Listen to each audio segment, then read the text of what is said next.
विरोधाच्च प्राच्च तथा भूतात्म विज्ञानात् प्रवर्तमानं शास्त्रम् अविद्यावद् विषयत्वं न अतिवर्तते तथा ही ब्राह्मणो यजेत इत्यादीनि शास्त्राणि आत्मनि वर्णाश्रमवयो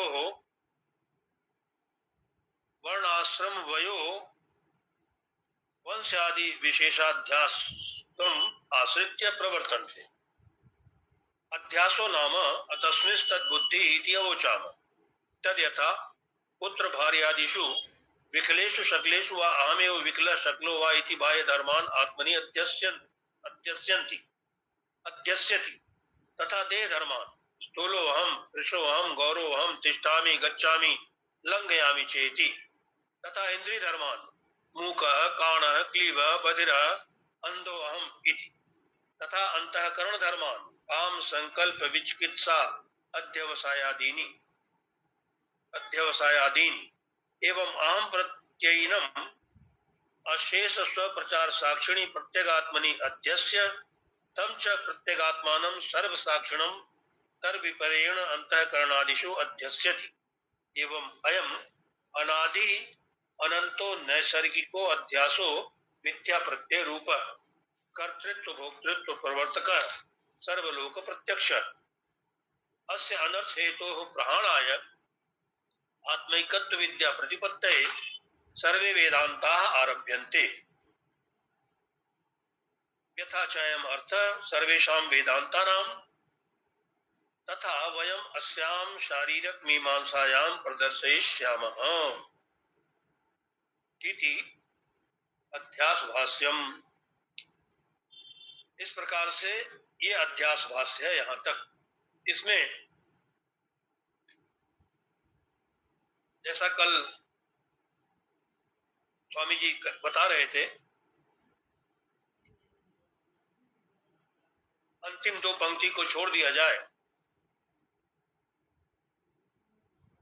अंतिम दो पंक्ति अस्य अनर्थ हेतु प्राणाय आत्मैकत्व विद्या प्रतिपत्तये सर्वे वेदांता आरभ्यन्ते। एक पंक्ति है और दूसरी है यथा चयम अर्थ सर्वेषां वेदांतानां तथा वयम अस्याम शारीरक मीमांसायां प्रदर्शयिष्यामः।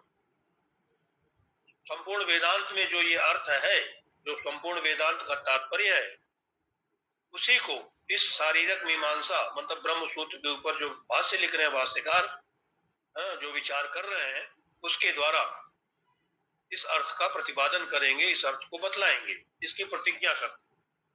तो भाष्यकार की इस प्रतिज्ञा को छोड़ दें तो पूरा अध्यास भाष्य वेदांत के तत्व का ही निरूपण करता है, जो कुछ भी वेदांत का तात्पर्य है। अब आइए, ये जो अध्यास भाष्य है इसका अर्थ क्या है? सामान्य रूप से हिंदी में जब इसको अनुवाद पढ़ेंगे इसका, तो ये भाष्य में भाष्यकार क्या कहना चाह रहे हैं। अब क्योंकि इसका नाम अध्यास भाष्य है और अध्यास आप समझते हैं, भाष्यकार भी उसकी परिभाषा देंगे।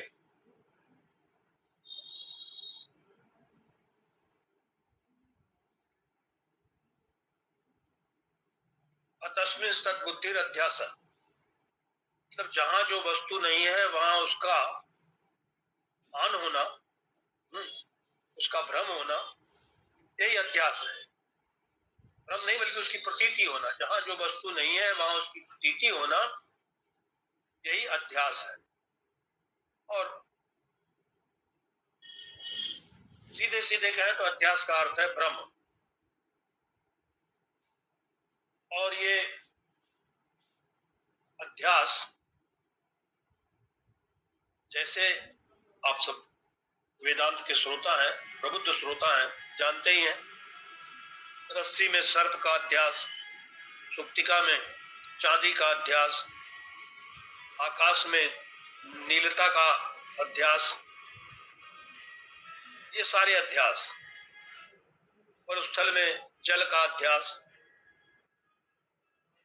अब अध्यास जो है ये दो प्रकार का, मतलब जहां जल नहीं है वहां जल की प्रतीति, जिस रज्जु में सर्प नहीं है तीनों काल में वहां सर्प की प्रतीति, जिसमें सुक्तिका में चांदी नहीं है वहां चांदी की प्रतीति, ये सब अध्यास है।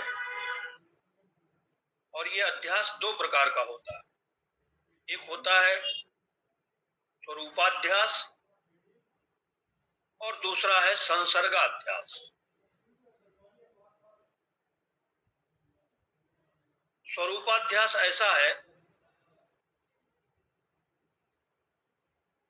माने जिस वस्तु का ज्ञान से बाध हो जाए, ज्ञान से बाध होने योग्य वस्तु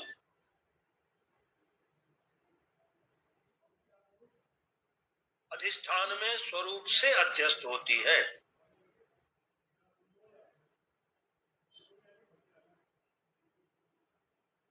जिस वस्तु का ज्ञान से बाध हो जाता है, ऐसी ज्ञान से बाधित होने वाली वस्तु अधिष्ठान में स्वरूप से अध्यस्त होती है। जैसे उदाहरण के लिए शरीर इत्यादि जो अनात्मा है,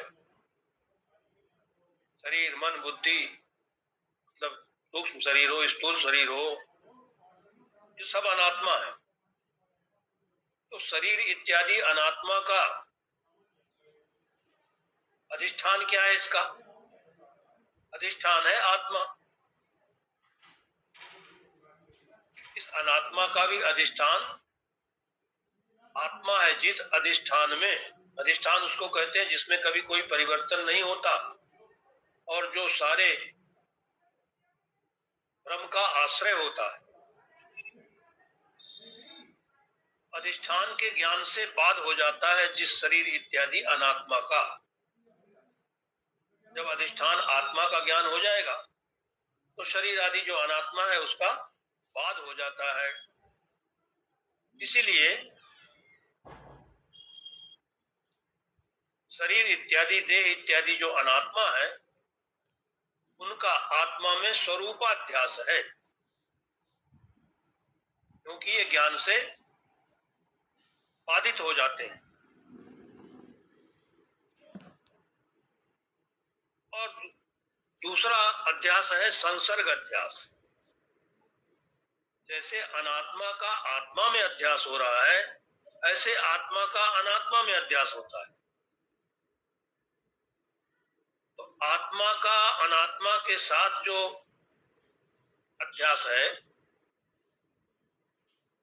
उसमें केवल अनात्मा के साथ आत्मा का जो तादात्म्य संबंध है वही अध्यस्त है, स्वरूप अध्यस्त नहीं है। जैसे स्वरूपाध्यास में बताया कि अनात्मा का आत्मा में अधिष्ठान, आत्मा में स्वरूपाध्यास होता है। यहां उसके विपरीत, यहां स्वरूपाध्यास नहीं है बल्कि आत्मा का अनात्मा के साथ तादात्म्य संबंध केवल अध्यस्त है। आत्मा का स्वरूप अध्यस्त नहीं है। आत्मा का स्वरूप अनात्मा में अध्यस्त नहीं है बल्कि केवल आत्मा का अनात्मा के साथ जो तादात्म्य संबंध है वही अध्यस्त है। क्योंकि आत्मा बाध के योग्य नहीं है। आत्मा त्रिकाला बाध्य है, आत्मा का कभी बाध नहीं होता। इसीलिए जो वस्तु बाध्य के योग्य नहीं होती, बाध के अयोग्य है, ऐसी वस्तु का स्वरूपाध्यास नहीं होता है। केवल संबंध ही अध्यस्त होता है। और वो संबंध कैसा है? तादात्म्य संबंध। आत्मा का अनात्मा के साथ तादात्म्य संबंध है। इसीलिए आत्मा का अनात्मा के साथ केवल संसर्गाध्यास है। तो अनात्मा का आत्मा के साथ स्वरूपाध्यास है और आत्मा का अनात्मा के साथ संसर्ग अध्यास है। इस प्रकार से दो प्रकार का अध्यास का दो विभाग करते हैं। यद्यपि आगे चल के और भी बहुत से अध्यास बतलाए गए हैं। केवल धर्म का अध्यास, धर्म सहित धर्मी का अध्यास, अन्यतर अध्यास, और ऐसे ही संबंध सहित संबंधी का अध्यास, अन्योन्याध्यास, जैसे लोहा और अग्नि दोनों का परस्पर अध्यास हो जाता है।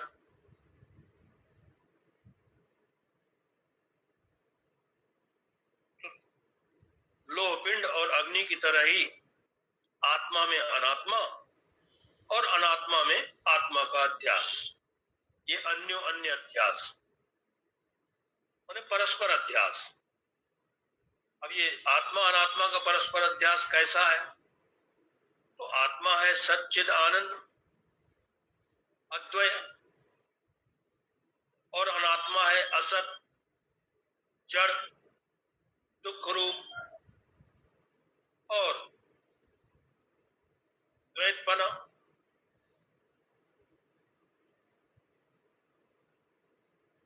अब इनका परस्पर अध्यास, जो आत्मा का धर्म है सत और चित,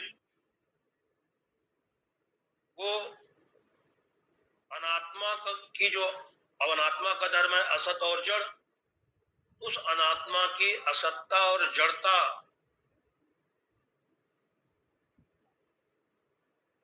रूपी जो संसर्ग संबंध है, क्योंकि अनात्मा का आत्मा में संसर्ग का अध्यास है, तो अनात्मा की असत्ता और जड़ता विषयक जो संसर्ग संबंध है उसके द्वारा अध्यास होकर के उस संसर्गाध्यास के कारण से आत्मा के स्वरूप को, जो आत्मा का स्वरूप सच्चिद आनंद है, उसको आवृत कर लेते हैं, ढक देते हैं। ऐसे ही अनात्मा का धर्म है दुख और द्वैतपना। वो दुख और द्वैतपना आत्मा में स्वरूपतः अध्यस्त होकर के आत्मा का जो अद्वैतपना है, आत्मा का जो आनंद, आत्मा की आनंद रूपता है, उसको ढक देते हैं। इस प्रकार से आत्मा का अनात्मा में और अनात्मा का आत्मा में परस्पर अध्यास होता है। ध्यान रखने वाली बात यही है कि अनात्मा का आत्मा में स्वरूपाध्यास होता है और आत्मा का अनात्मा में संसर्ग अध्यास होता है। इसी अध्यास को भगवान भाष्यकार अपने अध्यास भाष्य में दिखला रहे हैं। भाष्यकार कहते हैं युष्मद अस्मत् प्रत्यय गोचरयोः विषय विषयिणोः तमा प्रकाशवत् विरुद्ध स्वभावयोः इतरेतर भावानुपपत्तौ सिद्धायां तद्धर्माणामपि सुतराम इतरेतर भावानुपपत्ति। अंधकार और प्रकाश के समान तमा प्रकाशवत, ये विरुद्ध स्वभाव वाले युष्मत और अस्मत, युष्मत माने तुम, अस्मत माने हम,